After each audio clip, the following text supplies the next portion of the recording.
Sapo Studios. Frogs and species of all kinds are welcome. Fasten your seatbelt. You are in for quite a ride. Initiating Scratch Track Saturday in 5, 4, 3,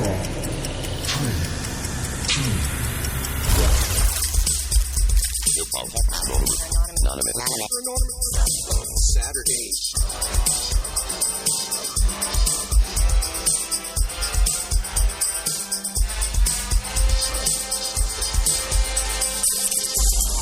Hello, everybody.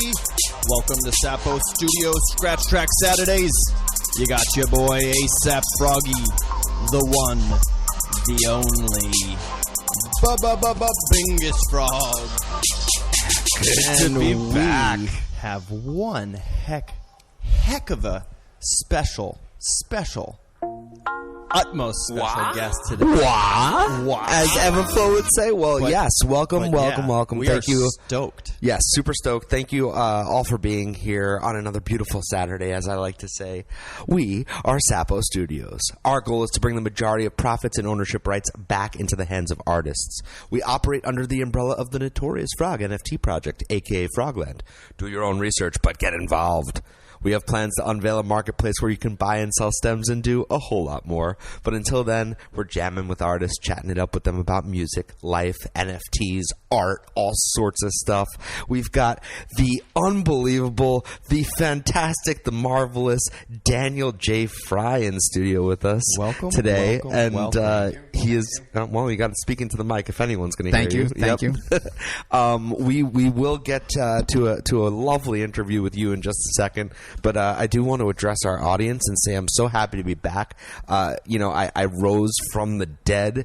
It felt like there's this terrible flu that's going around. I don't know if any of you have caught it. If you have, COVID. Yeah, might be COVID, might be RSV, might be some other gross combination of things. But I'll tell you something. I did not feel good. I felt very decrepit and lethargic and all sorts of other nasty adjectives, but I am back and rip roaring, ready to go. This is our last show before the new year, and it's been quite a year. This year we officially moved into the art department. My kitchen. Yep, left the kitchen in Burbank, and Which is wild. Yeah, that is wild. I mean, that's progress. And if I've ever seen progress, I'd say that's progress. Yeah. And we didn't really even try that hard. Oh, no?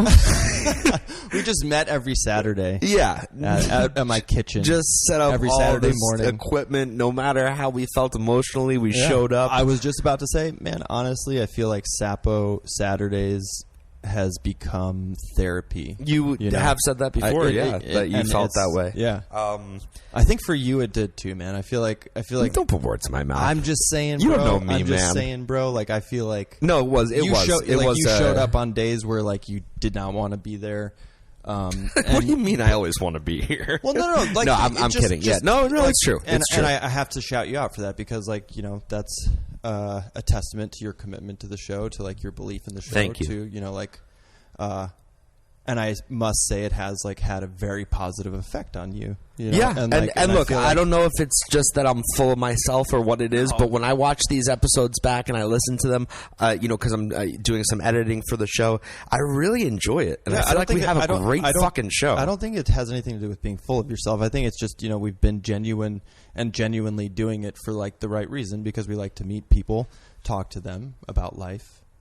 Music, art, life, NFTs, liberty, and the pursuit of happiness.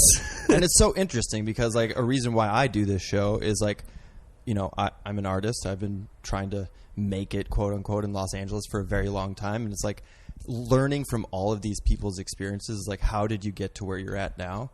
And it's like I leave the show inspired to go be a better person out in the world. And, and I hope that that's what our guests can take away from it. Well, and what's interesting also is that you come in with a certain perception of what these people are and how things work, and you find out that things work maybe completely differently than what you thought going in, or people are operating on a completely different level from a completely different place. So it has been quite interesting, and we've had perceptions that we've had on the show, people's perceptions of life, and there's like philosophies and their it's just viewpoint, and like I know I've said it like a broken record on the show, like to some of these people, I'm like, your perception on life is just awesome. And like, Yeah, on. well, it would be cool to like kind of put an edit together of what get out of your head. The reason I said that was because I had pre-edited it in my head, and I was like, we're gonna cut to like a whole mashup. Yeah, of great quotes. Yeah. Oh, look at this! We've got a beautiful big dog coming in. Bud? What's going on, man? Careful with all those cables. All right. We have had a stellar year, and since we moved into the art department here in West Hollywood, which has become our home. Thank you, Keith Botha, and everyone associated with the art department. Matt and Andy with Frogland, Greg, and shout out Greg Bean, yep. Yumi, everyone. It's been absolutely phenomenal. We're so appreciative, and what a massive upgrade! And it's meant that we could get a higher caliber of guest to come on some of these shows, and we just had Ray Isla, we had Turk. It's been really cool, man. Yeah, we've had a lot of heavy hitters in the Web3 music space, which is really cool, man. Again, cut to. But yeah, so this is just people. Kind of reminiscing over the past year, because we are heading into the new year, and we'll kind of be doing a retrospective here in that sense, because it just is really nice to look back and see what we've accomplished and what we have yet to accomplish. And I think that it's only up from here. And we've started to post some videos on YouTube. The @Sapo Studios YouTube channel is up and running. You can see our website. Remember to like and subscribe. That's right. Remember to like and subscribe, as Dan would say. And we have a website now. So everyone should go to sapostudios.xyz. And Dan over here did a phenomenal job. If you look behind him, that's the layout of the studio page, and it's just gorgeous. He often takes these ideas that we collaborate as a group and brings them to life. And it's fucking cool, man. You can click the links. You can click the little images on. Yeah. Thank you to Lollyhops from the Frogland team who set up all these the web page and all these great links that are behind every clickable piece of this page. So cool. But yeah, let's get into it, right? Yeah. Why are we here, man? Why are we here? You forgot already, huh? Yeah, what's this guy's name? We're here to talk to Toby, a.k.a. Dan, a.k.a. Amazing member of our team. Yeah, the ever silent member of our team, who is so loud in his actions. But we are so happy that you finally decided to step up to the mic, because you have lived quite an extraordinary life. You've had quite a career. So welcome to the stage, Dan Frey. It's Yes, long overdue. I'd like to thank each one of you for allowing me to join this three-way. I like that I'm in between both of you, and I feel spooned. And actually, Dan has a way with words. You're on that's why I love You're on him. the outside of the cookie here, Dan. Now, I'm on the other. technically. Dave's in the middle. Right. Oh, he is? Yeah. Oh, okay. But you could switch seats, and we could give you the old Dave sandwich if you want. easy does it, man. All right, we want to ease into this thing with the audience. All right. Well, we want to keep. we just want to let them know what they've signed up for. Yeah, well, right? I didn't know what I signed up for, but anyway, welcome, Dan. So what? Why am I here? See, if people don't know, there's three of us in this endeavor, right? And I'm just behind the scenes, right? You're behind the scenes, and we had somebody fall through. Today we had someone fall sick. through today because they got to echo you right after Chicago you was going to be here, right? Dan says Chicago because we were talking about having like a 42-piece band, not literally, Valentino but DiMartini. Yeah, really, no, really and cool we guy. will have him and Caravan 22 in at some point, and that'll be great. But unfortunately, Valentino got sick, as I was sick last weekend. Like I said, something's going around. Everyone, COVID. Drink your fluids. Yeah. Take your vitamin Stay C. Stay safe out there. Drink your poppies. They got what good does that for the mean? Gut. It's poppies. It's like a kombucha type drink. That's like instead of soda. Gross. You All right, drink get out of here with instead that of soda. But anyway, shout out to Poppy. Total water. No, we're not going to shout out anything gross like that. But it's really good. But no, we are very excited to be talking to Dan because usually he is the silent partner behind the scenes as far as the audience is concerned. And it's time we shed a little light on this man because he's quite a talented individual. He's contributed so much to our group, and not just in the sense of the work that we've put forward, but just in life. You know, he's been an amazing support system, a good friend. and a great friend, and we love him very much. You're shaking your head. You know how great you are, huh? I know you tell me. I didn't know you listened to anything that came out of my mouth. I have no self-esteem, as most artists out there, if they're listening, understand. But Well, let's see why that is. Let's do a little Sapo therapy session. Let's start back in the beginning. So you grew up on the farm in Cleveland, is that right? yeah, well, in the suburb of Cleveland, but my father thought it was a farm. Right. You know, it's like it's if you're in a closely packed neighborhood and there's a guy on the street that is growing corn in the front and backyard. You know. Well, not only that, but I did happen to start this book. What's that? This book. Yeah. What's that? This book. What's that? This is a book that Dan wrote about his life. What's That? Called What's That? And it will flash on the screen at some point. The Polaroid here. That's of Dan and Actually, that's a real photo. That's not a Polaroid. That back then that was from okay. Instamatic. Well, not Instamatic. It was a little camera, because that was taken in like I don't know, 71, 70. Okay. And who's that on the in the picture there? My father's there in the middle. He's the crazy maniac that took us to the North Pole to go fishing. Because Lake Erie had no good fish anymore because, recently the Cuyahoga River at the time caught fire. And he wanted to go fishing. So somehow he was talked into it by some of his people at work and thought fishing in the Hudson Bay would be, a thing. Good idea, yeah. It would be a thing. And then who else is in the picture? My sister, and the poor son of a bitch that's taking the picture is my mother. Well, and the photo is on the screen behind us. And it's quite a shot with Dan's father holding up this fish with this look on his A face. walleye. Like, It's get a me the walleye. fuck out of here. For everyone in Cleveland, it wasn't a Lake Erie walleye that you can only eat one every 10 years because of how much mercury's in it. But it was a Canadian walleye. So I started reading this book, and why I said you grew up on the farm is because while you didn't have a farm per se, your father struck up some deal with Right. some guy locally that had acres of land, Right. and it seems that this guy For free. would give out patches of his land to For people to that grow. were interested in growing things. Right. So your father struck up a deal to take one of these patches of land, Yes. and he became obsessive over it, and he would drag you and your sister out there. And, Yes, nobody knows the trouble I've seen. And you'd be out there in the fields as a kid instead of playing. You're Yes. helping them grow corn and Right. bring And buckets of tomatoes. water. Yeah, buckets of water. that you described as rust brown. Yes, yes. That no one would want to drink. That's what you were filling the earth with. Yes.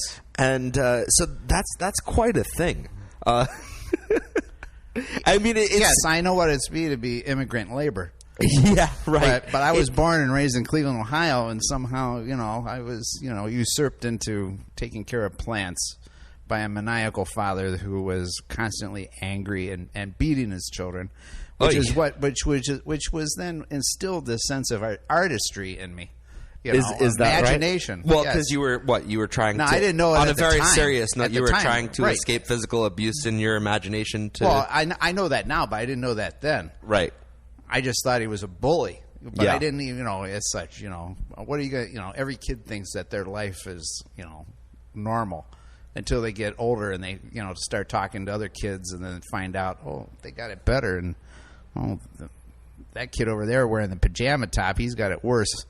So at what point did that manifest itself into some sort of like a creative art form for you, to where it wasn't just these imaginations in your Well- head, but then you started maybe writing things down or Well, recording according to things? my family and so forth, it began somewhere around the 4th or 5th grade that then I started doing artwork.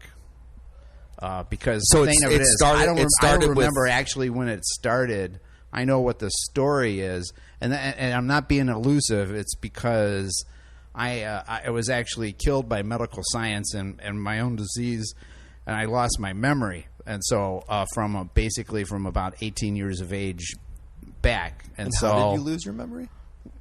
From dying on an operating table. Okay, And well, without oxygen, we gotta get and, there. and heart beating for 8 minutes. We will definitely But get to that's that the reason story, why but then I put chronologically, yeah. let's wait for a minute. But that's the reason why I put a caveat in remembering as such, because what has happened is through the centuries, through the past century, Right. of them talking to me, because my family, this may not be evident right away to some people. I'm 63 years old. Well, Okay. you don't look So you don't the look a thing day is- over to 62. So So 50, 40 plus years of them of family stories. Then it filled in a lot of information. Then, as such, a relearning my childhood, and so as far as secondhand information tells you, it started not with writing down stories, but it started No, with artistry, art. like making sketches. What? right. Pencil I did sketches? I did a drawing of the 101 Dalmatians somewhere in like 3rd or 4th grade. I put it in an art show, as I was told, and then it was rejected because they thought I traced it. Okay. wow. And you had And so never been in any art classes at that point. This No. was just natural talent. No, right. I have 2 art degrees. And I never really learned anything from either one of them. Okay. The best I can say is Dr. Drehos. Dr. Drehos at Baldwin Wallace University. He taught me color theory, but that was it. Dr. Dre? No, Drehos. Oh, I think Dr. I got his Drehos. name correctly. I thought you were saying Dr. Dre. Hosts. Yeah, I was confused no. about what was going on too. Drehos. Drehos. Like- Dr. Drehos. Like Trejos. But Dre. Dr. Drehos did what now? Taught me color theory. Color theory. Okay. Okay, the color wheel, and Right. how to mix colors Yeah. correctly, and Shading and all that. Yes, Okay. yes. So- So you're non-artist. Yes, shading. Shading, right. So essentially you leaned into that art form heavily once you saw that you had a propensity for it? No. No. No, after that 101 Dalmatians picture, you dismissed the whole thing and you went Because- back into the fields? Yes, because here's one of the things that's crazy. Because up to that time, all the way through high school, I realized, much after my death and resurrection, that I had a plan. But after my death and resurrection, what I became interested in was astronomy. So then when I started going to school then, to college, I actually went to become an astronomer, okay? As such. So had you done any? Because I know you not only as an artist that draws and paints and things of that nature, but as massively as a writer. So did you start with the writing much later in life? No, it turns out that I was writing. I found out later on that I was writing all through high school. You were. I was. And- 'Cause and- I found the papers and so forth, and I said, "Who's the son of a bitch who wrote this stuff?" And I looked in the papers, and I said, This is "What the pretty hell? good. That's me." All right. Well, we're dancing around. we and have to know why. We I was got literally to about get to to. say. All right. So let's talk about the death and resurrection, because it seems like this is a point that we can go forwards and backwards from, and maybe the genesis of a lot of things. Yeah. Right. So just real quickly, I got sick with some sort of thing that made me cough, and it seemed like I have asthma, but it seemed like asthma. Then one day, during the midst of this illness, my father requested me to pull up a wagon of potatoes he just dug up from the garden. And so as I'm pulling it along, all of a sudden, you can't see behind Dan's sunglasses, but he's rolling his eyes. so I cough and I stop breathing. Okay, and I run into the house and I pass out in the bathroom. Sorry, how old were you? I was 17. 17. Okay. And so it was 1977. Wait a second. I graduated. It was 76. I was 16. Sorry. I was 16 years old. And because of whatever memory loss was associated with this incident, this is secondhand information that you've been given. You don't even know this story firsthand. Is that correct? I only know bits and pieces of it because that's the reason why on the cover the picture is burnt on the edges, because I have like still images in my head of bits and pieces of memories of things. But the edges of they your don't memory make are it burnt. They're burnt. They're Wow. gone.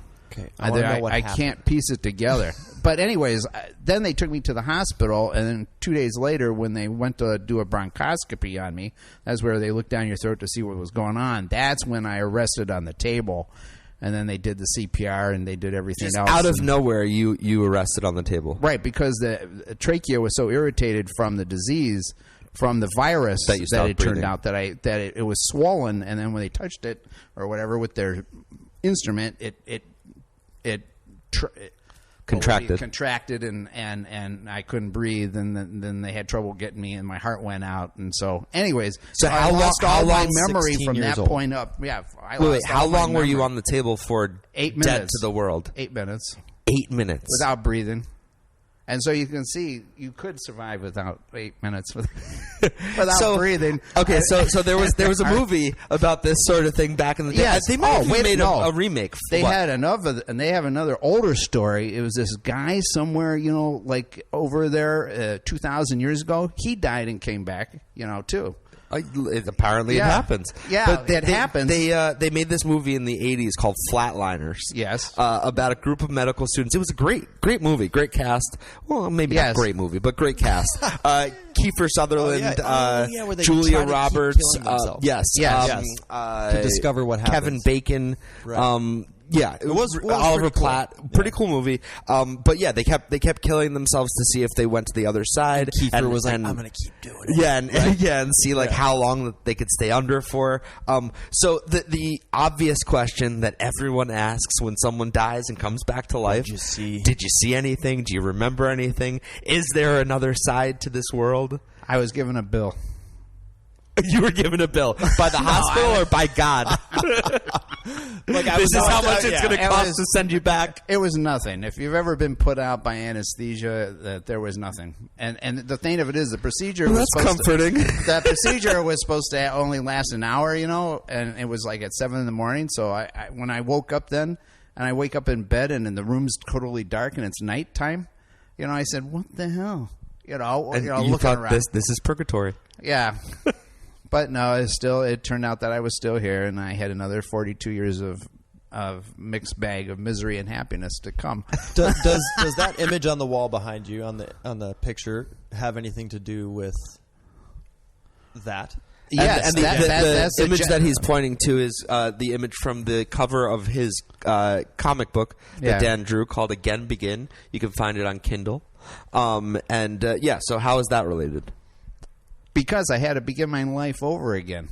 That's so wild. I've seen that image for so long since I've known you, and I had no idea the backstory behind. Well, nice of you to ask. Well, I mean, that's why the backstory is I'm actually just in the fucking first with you. 4 issues of the comic book. Is the actual story of me, having a life and so forth, and then just dying. But I put it then later with my own family. And so forth that I have I was now. going to say I've seen Denny in the back, right? So of course, we can't know for sure. You can't know for sure. But in your estimation of what happened, do you think that part of the memory loss is the loss of what happened over the course of those 8 minutes, or do you think it's just that void of nothingness? For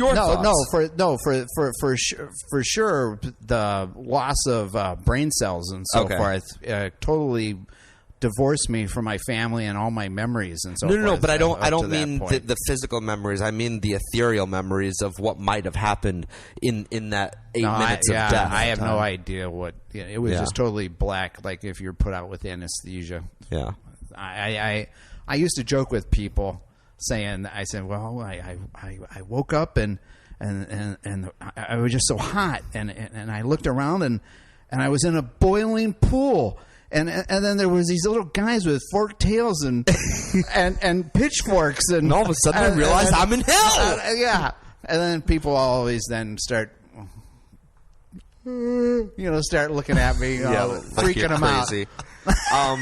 Okay, well, yeah, no, we've looked at you like that once or twice, but for different reasons. Okay, so with respect to that whole situation, when you wake up after having been dead for 8 minutes, they've now revived you at 16 years old. Yes. What do you like when you wake up? Do you have any indication of who you are? I basically knew that I knew my name and so forth, but I didn't know anybody. That's the bizarre you didn't thing. recognize your mom. I didn't recognize. your dad. In fact, they for a week afterwards were coming in and out of the room, and I didn't even know that they were there. Which is, that's That, What do you mean you didn't know that they were there? I didn't see them. I don't have no conscious memory of them even today, right now. because your memories were even screwy, right? in right. the time it was after right. that My happened. brain was essentially Still putting resetting. Wow. Reorganizing itself to record memory. So was there ever a point at which you at least got back some fuzzy idea of who these people were? You really had to reintroduce yourself to them at that point, right? And it took a while for them to realize I didn't know who they were. That's what I mean when I say I don't remember my parents. I don't remember my parents. That's why it's so hilarious. These two people say that they're my mother and father, and I go, I don't think so.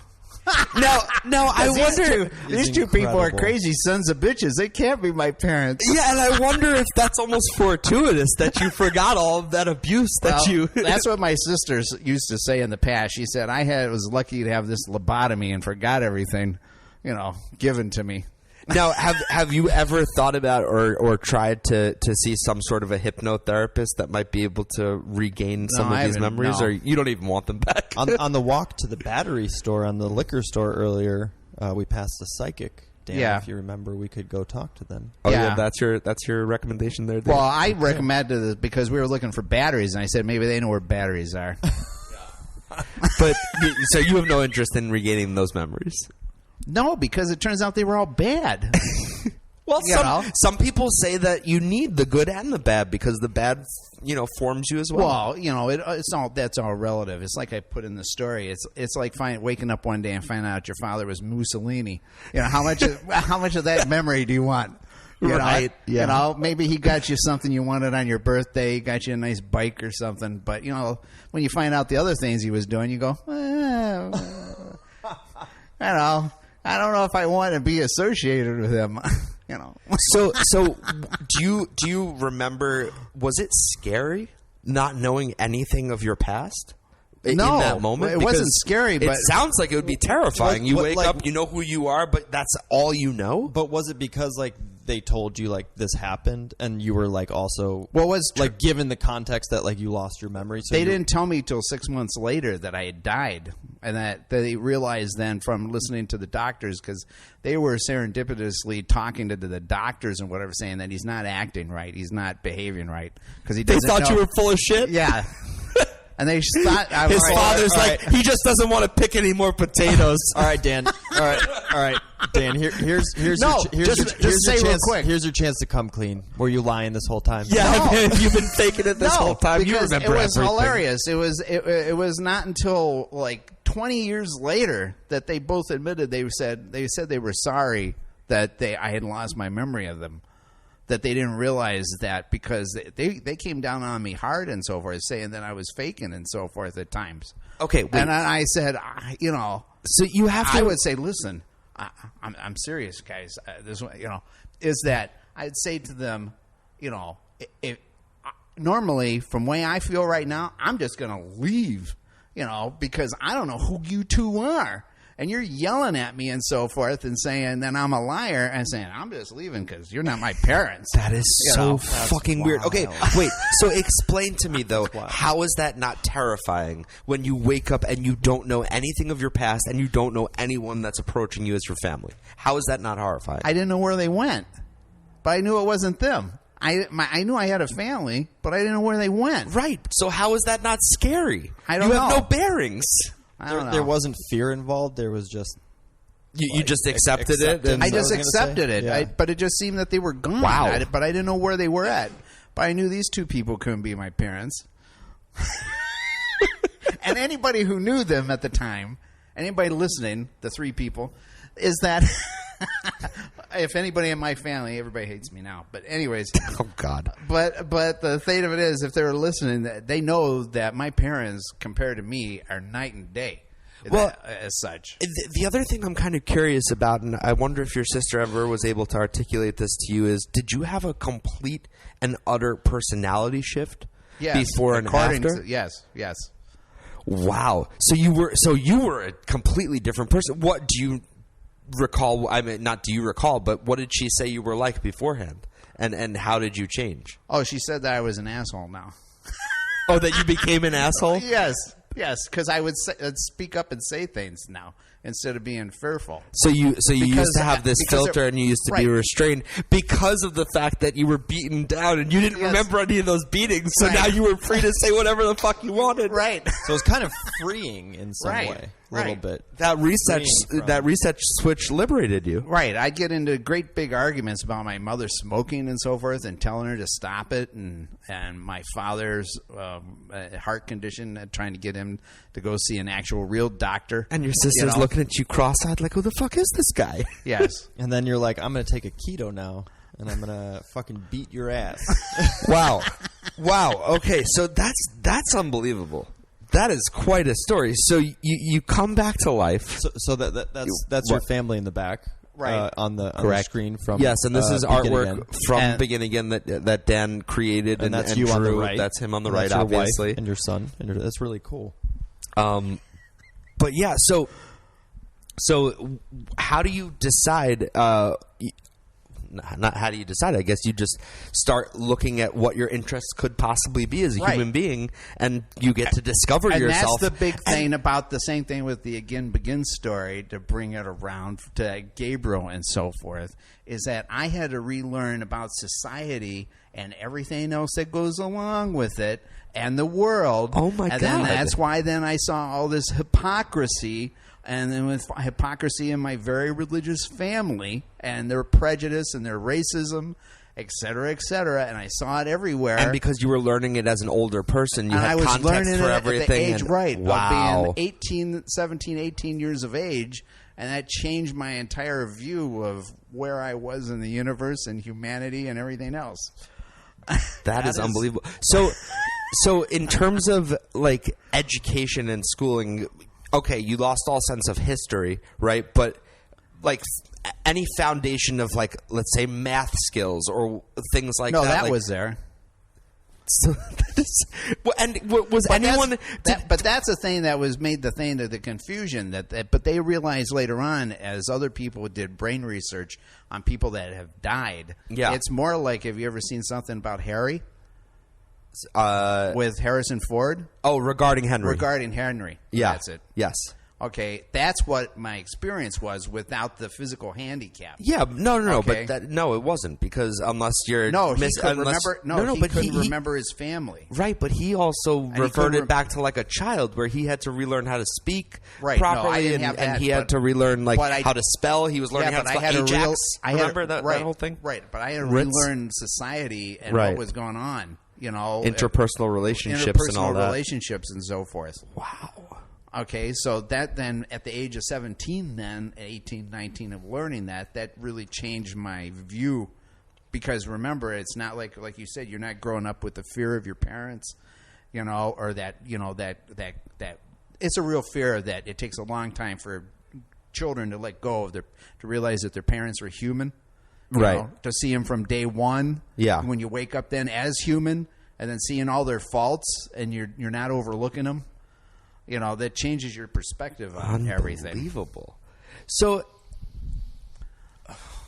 I'm just kind of flabbergasted here. That is so. That's what Again Begin is about. Yeah. So that then is realizing that the importance of empathy and love and hope and so forth, that everybody gives lip service to, but they never actually, So did there come a point at which you finally felt like, okay, I've known these people long enough, and I know them well enough now to feel like these are my family members? Or did you always feel that sense of, you always felt like you were on the outside? Yes, I never felt a connection to them. That is so weird. And they knew that, and I apologized, as such. But it was. And was any doctor ever able to examine what happened and sort of no, because still in the 1970s nobody cared.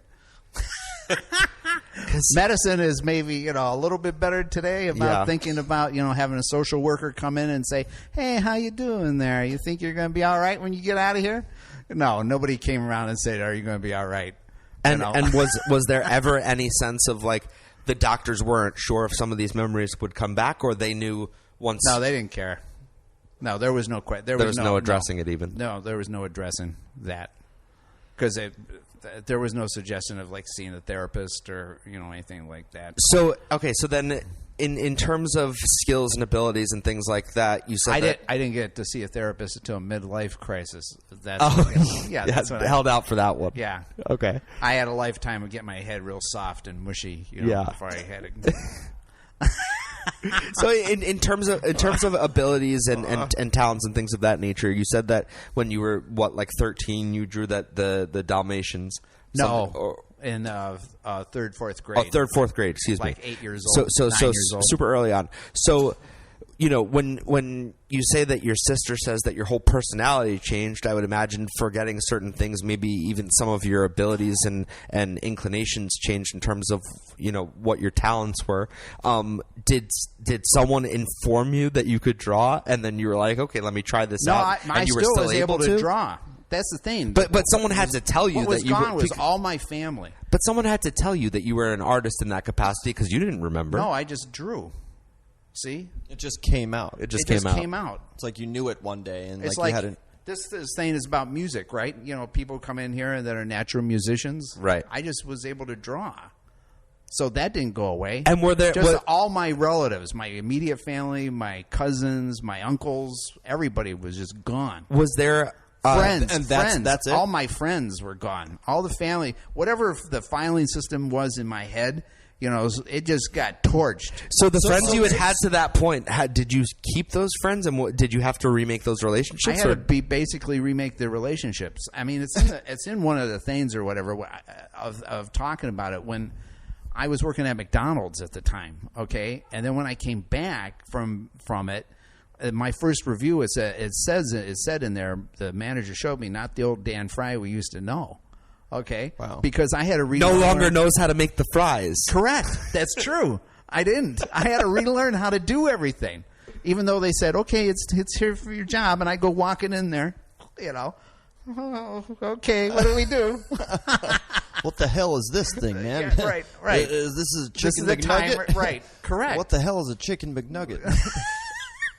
I'm just kidding. I had it, but I didn't know what a chicken McNugget, but how to run things, how to push the button. And what about level of intelligence? Did anybody say whether you seemed like you were more or less intelligent before versus after? Because you're a very intelligent person, so I'm wondering there was if any nobody of that in the high school either that gave me high school counselor. There was nobody that said, "Oh, are you thinking about going to college? Would you like to take an SAT?" Nobody ever said that to me. No. Yeah, and I was about to say, because you went on to achieve an incredible degree. Yeah, you had a degree in physics, quantum right? Physics, which you have to be pretty damn smart to be able to. Yeah, so comprehend I was going to do that, but things. it was then when I was at Baldwin Wallace that I realized, I said, it seems as though I have this aptitude for art, and then that's when I remembered I wanted to work for Walt Disney. Okay, and be an animator. And I said, maybe I can get a dual degree in physics and art, which I was the first one, according to Dr. Wallace there. And the interest in physics was completely as a byproduct of the incident that happened to you and wanting to know more about the inner workings of the universe? No. Okay, so I where like getting Star this from, Trek and dude? Star Wars. Remember, it was 1977. Star Wars came out that summer. And at the end of the summer, in that September to October of that year of 77, I died. Okay, and then I came back, and Star Wars was still, I had seen that. I am not joking. Probably somewhere between 40 45 times. But to that point, pre-death? Yeah, pre-death. And then you forgot in it. the theater. No, I remembered that. Oh, that you remembered. Yeah. Your selective memory when you came back is wild. Right, but that's the portion. But it turns out, in terms of brain research, that can happen. I mean, it's not. I remember the relationship between Luke and his father. I just don't remember the relationship between me and my father. Right. The fuck is that about? I don't know. Come on, Dave. That's why it's called What's That? Yeah, what? What's that? That's remarkable. wild. That's well, it's the same thing if you have absolutely a stroke. You know, you could be just paralyzed and have one leg that doesn't move. Oh, sure. You And don't so- get to pick and choose which parts don't work anymore. And, Right, and I didn't what get you to pick and remember or choose. don't remember. But that is just It's insane. Bizarre. We actually had mitosis comment say this guy's story is amazing. It is. And It's unbelievable. It's fascinating. It's actually mind blowing. Yeah. And I knew like bits and pieces, but okay. So wait, Oh, you're so, trying to put it together? Yeah, Are you yeah. finally listening to me? yeah. You know, we have a production meeting every week. but it's so much better to leave it all for this. So anyway, Like that's what we've been waiting yeah, for, man. we've been waiting for this. So Star Trek and Star Wars are really the only reason that you moved into physics. And, Yeah, and that was whole, it. Oh Yeah. my God, he Yeah. wanted to figure out the time warp. The well, warp speed. I was Warp interested in speed. space and Yeah. and et cetera, et But cetera. not interested at all in figuring out how the world works and why any of this might have happened to you. because these weren't nice people. I don't want these memories back. I don't want to know how any of this shit works. Now, I just want to know about Star Trek. My father specifically. Now, I have Yes. the big caveat is his brother, my Uncle Bob, and his wife, Aunt Alice, and all my cousins are wonderful people. Okay? And I always wanted, and I tried not to keep myself from tearing up, I always wanted my Uncle Bob to be my father. But instead, I got Mussolini. I mean, I got Mussolini. in church, you know, he was like the deacon, but at home, you know, he was a beaten. I just came up with that. I don't know if that rhymes. Yeah, something like He that. was slapping his kids around and beating us and calling us names and you know, Well, very I guess physically and verbally abusive. to echo the earlier comment, you are very fortunate to not remember a lot of that abuse, I suppose. Right. And I never held it against him, but my sister did. Well, because she remembered it all. It's a lot and I easier didn't. not to hold it against him when you don't remember. Right. It. Yeah. And so they got off free that way. Okay, so this changes my whole perception of things because I also thought, you know, not only did I think You the don't want physics, me in the room anymore because yeah, exactly, I don't have a soul. creeping me out. No, I not only did I think the physics was related to the death and resurrection, but I also thought that you learning Aikido was maybe tied to this physical No, that abuse. was later on with my brother-in-law. We both decided I was in my late 20s. Was in his late 30s, and said, "Hey, do you want to do this?" And I said, "Yeah, let's do it." So I just said, "Let's do it," and I stuck with it, and he started. So how many years did you train in Aikido? Total 7. And you obtained the highest belt there is to obtain. No. Almost the highest. No, I'm mid-level. Mid-level. Okay. But he'll still kick your ass. I'm midway. Yeah, I'm sure. I'm midway to a black belt. Did you have to ever use your Aikido skills? No, but I always wished that when I was working in the hospital as an orderly, that I knew them, because then you could actually manipulate and hold patients down instead of the patients really sort of kicking your ass until you get enough people in the room to fight them. Yeah. You know? Yeah, I'm sure there are a lot of doctors that would like to choke their patients into submission, but I don't think it works As that you way, learned Dan. earlier, yeah, I fell earlier here. Walking around in a closet with my sunglasses on, without the lights on, looking for a switch to turn on these TVs. But I fell out on the floor. But I did an Aikido fall under the floor. I just let myself fall and collapse because my feet got tied up, and I fell. And I said, "Oh, I'm going down." Should I? No, I'll go. I didn't want to get my clothes all dirty either. Talk about another metaphor for what happened to you walking around without the lights on looking for the switch. But Aikido taught me how to fall. That's one of the things. Which Okay, is important. so Which is important. Which is but important, you need to know how to get up as well. Yeah, yes. Why do we fall, sir? And that's So why can we learn how to pick again ourselves back begin. up again. Yes, Again so we begin. can again begin. Wow. So you're simultaneously going for a degree in quantum physics, And I got 'em. and art. And where did you get that degree? Baldwin Wallace Baldwin Wallace, which is where? in Cleveland, Ohio. In Cleveland. So at what in point? Berea, Ohio specifically. So after you graduated, I went because at the end of that, then I wanted to go to become a Disney animator, and then from there, I was helped and told to go to the Cleveland Institute of Art, where then I went there after I got that degree, and then went to the Cleveland Institute of Art and graduated from there with a BFA in art. And was there any part of you that wanted to use any of the drawing. things that you'd learned from the physics degree? Or No, you that just went felt out like the that window. Was interesting. No, and that went was out the window, and that was the dream then, to be a Disney animator. And so I kept submitting my portfolio, and I got to one point I got to 8th in the nation, just as Michael Eisner and some of his pals said, this animation is just too old school. We need to just go 3D. So I'll get rid of all the 2D animators, and they all know who they are because I knew many of them as such, and they threw everything over to Pixar, and then destroyed my dreams and hopes. And then my children got a little bit older, and then my daughter then said she wanted to be a makeup artist for special effects, doing monsters and so forth. And so we all decided then she decided she wanted to go to MUD over here in Burbank. And then, is that a makeup school? Yes. Okay. And then we said, well, we're all just going to move to California because things weren't looking good in Cleveland. So in the economy wise, and it turned out to be true, because then like the year after we left there, the housing collapse occurred. Okay, but so, you did a lot of fast forwarding there through your life. So let's rewind. I was just trying to get to California. Yeah, things became happier. Well, I'm just curious. Like, you are submitting to Disney. They decide to move from 2D to 3D animation. So, at what point and where do you start to get some work as using your art skills? Well, I was doing it. And this is one of my big complaints at CIA at the time. I don't know about now, but CIA, Cleveland Institute of Art. Oh, not the CIA. Okay. I listen. The kind of guy you are, I would believe you're some sort of a secret agent. No, there is a sleeper cell over here. No, there is a crazy connection there, but I'll have to tell you that off camera. Uh-oh. But anyways, I knew someone's looking for Dan. That's why he goes by Dan and Toby. No, I'm looking at the FBI follows me. I know this for certain because I'm a subversive. Like physically or like on Twitter? Subversive, because I'm a liberal and they follow watch me on Twitter and the stuff that I do. Are you now, or have you ever been a member of the Communist Party? No. Okay. No, I wasn't old enough.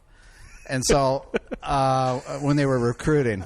Anyways, and now it's not a thing anymore. It went away for some reason. Okay, so it was the sharing thing that was the problem. So how did you get to start employing your artistic skills? I can't remember now. There it is, dead air. Yeah, it just flew right out. Rubber. Yeah, you're the one that always told us if we say rubber when we forget things, it'll help us remember, and it has worked in the past. Okay, so we don't know how you decided to. You were able to use these artistic skills to start working. Oh no! I was doing Mandy.com. I started doing that after CIA. I knew I should have followed my gut. I was going to cut to the camera on myself and be like 5, and I started counting in my head 5, 4, 3, 2. And then he was going to remember. And then he literally, as I said 1 in my head, he was like, "Oh." Well, damn it, that would have been so good. It would have been pretty good. Okay, Mandy.com. What the hell is Mandy.com? I've heard of it. It's a great website. Yeah, for people looking for freelance jobs, you can just submit. People post, and then you can, And did that lead to some big work for you? Because I know. Well, it led to a lot of little bitty jobs everywhere, from magazines to. You were able personal projects that people wanted portraits being done of them, but at the very least, you were able to start building a portfolio and then steamroll that into some other bigger work. So that when I moved here to California, which was hilarious then, is that the first place that I applied to, they hired me right away. I got a rep right away, and then I went right into production design, which was hilarious. And what was that first place? Because I hadn't trained in production design, but I knew how to draw, and it seemed like nobody in Hollywood knew how to draw except for me. Okay. And what was that first place that hired you? Do you remember?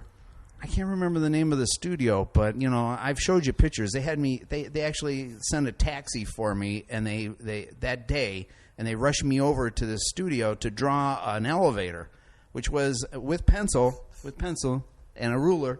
I drew a square box and put some wires on the top of it, and they were just like, "Oh my God, how did you do that?" And I said, I was thinking in my head, Now, I probably shouldn't be, I don't know if I should just, what was crazy is this is the same studio then that the Rocketeer helmet and backpack were laying on the floor. They were like, I used to love that movie. Were clearing out their display case, and so all this stuff was laying around on the boardroom floor where I was doing the drawing. Pretty cool. It was for a perfume commercial. Wasn't Rocketeer Disney? Yeah, but see, somebody else may have made the props, sir. That's true. Yeah. And I think they did, because they also had the True Lies atomic bomb, the warhead that they, it was sitting in the lobby. Okay, so... And I kicked it when I went by. So, smart. Let's see if this is a prop. This thing real? Yeah. So you're using your artistic talents to do freelance work. You're getting some gigs here and there, building up a portfolio. At what point do you start using some of your writing skills? Because I know that at some point you're out here and you get this. The writing was actually once the partnership before you guys dissolved. It was during leading up to that time. During that time, I had been writing things and displaying them to my mentor and so forth. I was going to get to the mentorship because I wanted to make that Star Wars connection. You had this fascination with Star Wars, and then the director of one of the Star Wars films, Irvin Kershner, becomes your mentor. How the hell does that happen? Well, he was originally Paul Chart's mentor, and he was like, who's Paul Chart? Paul Chart is a writer-director. Okay. And he was my partner along with Steve Valentine, actor. And we had a company together called Lionheart. And at the time... Lionsgate? No, Lionheart. Kidding. And what happened then was, the reason why I met Paul was I did a graphic novel for him called The $6 Million Detective. And because of that, then, and his friendship and longtime friendship, because Kershner produced his first movie, American Perfect, Kershner, along with Ray Bradbury, were going to produce... Of Fahrenheit 351, Ray Bradbury? 451. 451, excuse me. Martian I sounded Chronicles. so smart until I didn't. 596, man. Yep. And Martian Chronicles, they were the producers for the film. And so that's how then... And for those of you that aren't familiar, Ray Bradbury, who wrote 451, that book was banned in many schools across the country for a very long time. And I also know only also for Martian Chronicles. I don't know. I never read it. You really, man? I was just I curious. knew. I didn't know. I'm trying to sound smart here. I'm just falling down the ladder, hitting my chin on every goddamn rung. Okay, and then I'm like, hey, man, why'd you? Yeah, let's give context to your statement. No. Okay.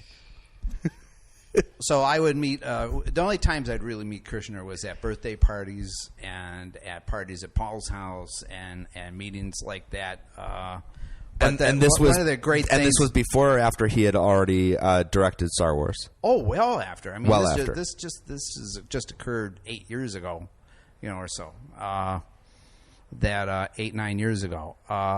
He became sick and so forth. And the great thing that Paul told me was that when he died, he was looking at the graphic novel. It was on his lap when they found him. So that he was thinking that was his next project. No, the $6 Million Detective. Oh, the $6 Million Detective. Okay. Yes, and it was the star Robert Forrester, who it was written for and made for, and Robert Forrester became a good friend.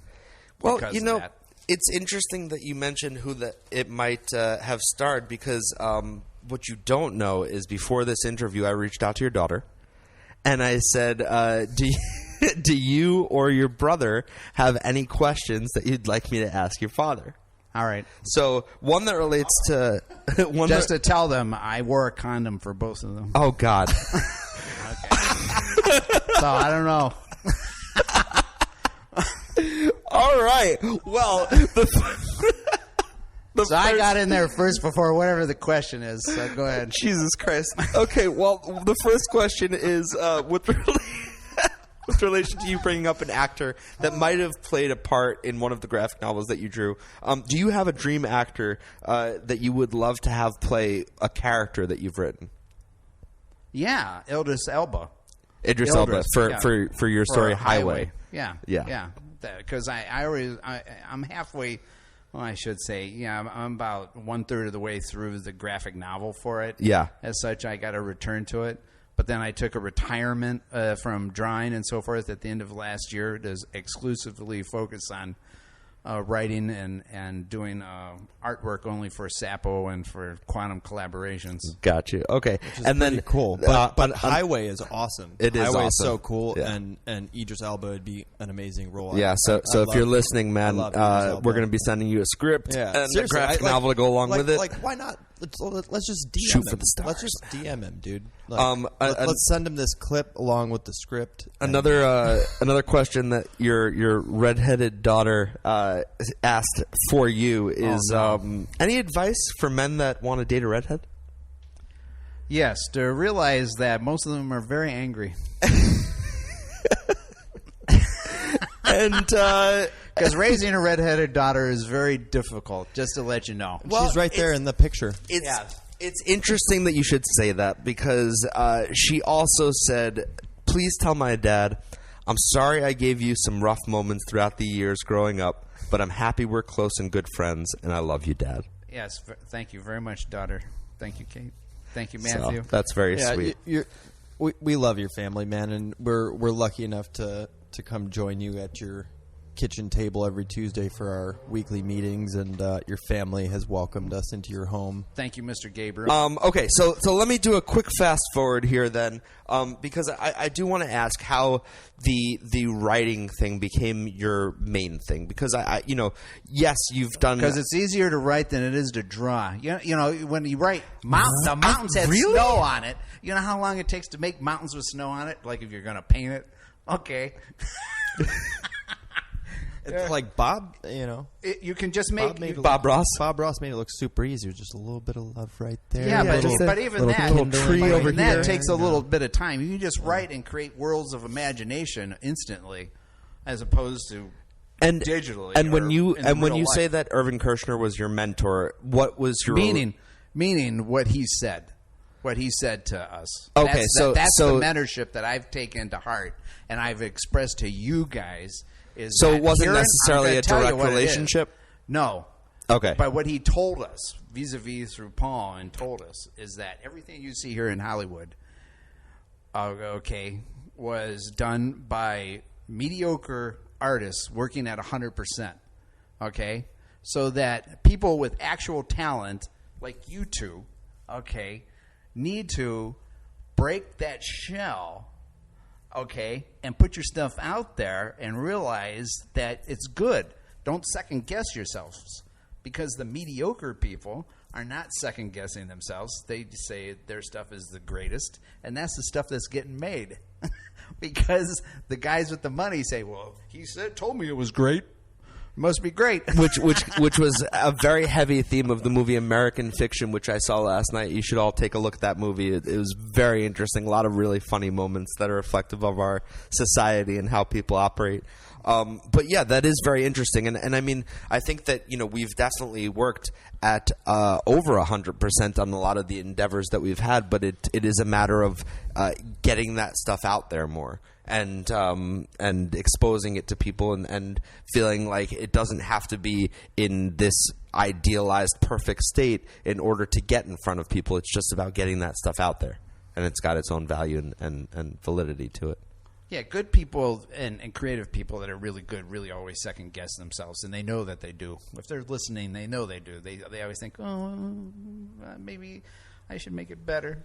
Well, and so So here's the question that I have for you: how exactly do you keep moving forward in an industry that fucks you at every turn, that beats you down at every turn? Because you've told me so many horror stories about big studios stealing your work and big studios, telling you they had no interest in any aspect of what you're presenting them, and then a year later you see that they're producing the goddamn thing, and there's no legal action that you can take because for some reason there's no such thing as ownership over ideas or creative anything, and it's just like time and time and time again you've been raked through the mud. So how do you keep moving forward in this industry? when that keeps happening? Because if you don't play, you can't win. Yeah, That's but it. Sure, That's it. But you know, so some people that get scuffed up while they play, they decide to quit playing because the game is too difficult or it's Right. rigged or. But you have to keep playing. It's that old joke. You know, this guy keeps praying and so forth to God and so forth and saying, "Why don't I win the lottery? I just want to. If I win the lottery, my life would be so much better. I just got to win the lottery." And then there's a knock at the door. He opens the door and it's God, and God says, "Buy a lottery ticket." Can't win if you don't play. Yeah, you can't win if you don't play. I mean, shit, that's a hell of an attitude to have because some people would just quit. A lot of people would just quit. Yeah, but $1 scratcher isn't much. No, but in all seriousness, I mean, it does take a lot to swallow that Of course it does. big lump in your throat that they've given you from all of the nonsense. Right, to be knocked down. I mean, to literally see your ideas ripped off, these ideas that they say aren't $1 million ideas that are clearly $1 million ideas. Right. That would drive me fucking crazy. That would make me want to murder someone. Well, you got to just put it in perspective and move on. Yeah. That's it. Because this is a little town, and it's a carnival town. Yeah. With a lot of carnies. Yes, and a lot of carnies. But some people are selling cotton candy that's actual cotton candy. Yeah, and some people are selling pink colored shit. Yes. I'm going and to... they both go to the same printer. Let- No, that's because they're handing out the same business card. You can't tell anything from a business card. Let me ask you one more question from your daughter, which was, what's your favorite memory you have of your kids growing up? Putting you on the spot. Better be a good one. Actually, it's of a picture I had staged of them that I had them do in Maine, on the coast of Maine, of looking out at the ocean. And when you say which is also the reason why what do you the mean, a story picture you had again began. staged? I staged I told them to stand next to each other and told Matthew to point out at the ocean, and then I took their picture. Oh, okay, cool. Okay. And why is that a favorite memory of yours? Because I associate Maine and so forth where my actual home is. See, where my parents were living and where they lived, I didn't consider that to be home. I thought it was home with this other person, with Big Jack and Little Jack, who lived up in Maine on the coast, that was my real home. Because it felt more like home? Yeah, because they actually accepted me and talked to me and were nice to me and didn't command me like my parents did. Like parents do, telling you do this, do that. They treated me as a friend instead of a possession. Well, and what's interesting is, again, because you were learning interpersonal relationships Right. so much later in life, you were able to discern things like that and to be able to make decisions as far as what kind of a Correct. relationship you wanted, as opposed to being have these relationships thrust upon you. Right. We're conditioned to Right. be a part of certain relationships that we have no option in. So it's just wild. It is absolutely wild. What a life you've led. Well, we are insanely appreciative of the fact that you're a part of our team and that you give us your time and energy, insights, and share your creative talents with us, because you are such a talented individual when it comes to writing, when it comes to drawing and painting and graphic art.